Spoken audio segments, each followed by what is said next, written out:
சட்டப்பேரவை தலைவர் அவர்களே, முதலமைச்சர் அவர்களே, எதிர்கட்சி தலைவர் அவர்களே, இந்த அவையிலே வீற்றிருக்கும் அனைத்து சட்டமன்ற உறுப்பினர்களுக்கும் முதல் கண் வணக்கத்தை தெரிவித்துக் கொள்கிறேன். இன்றைக்கு சட்டப்பேரவையிலே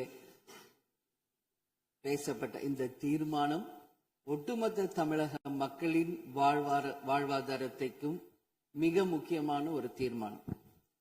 எனவே இதை யாரும் மறுக்கப் போவதும் இல்லை, ஏற்காமல் விடப் போவதும் இல்லை. தமிழ்நாட்டிற்காகவும் தமிழக மக்களின் அத்தனை உரிமைக்காகவும் ஒட்டுமொத்த தமிழகமும் ஒன்றாக தான் இருக்க போகிறோம், அதற்காக போராடப் போகிறோம். ஆனால் நான் சற்று இதை பற்றி யோசித்தால், சுதந்திரம் வாங்கின காலத்திலிருந்து இன்றைக்கு வரைக்கும் காவேரி பிரச்சனையும் முல்லை பெரியாறு பிரச்சனையும் தமிழக மீனவர்கள் பிரச்சனையும் தொடர்ந்து பேசிக்கொண்டுதான் இருக்கிறோம்.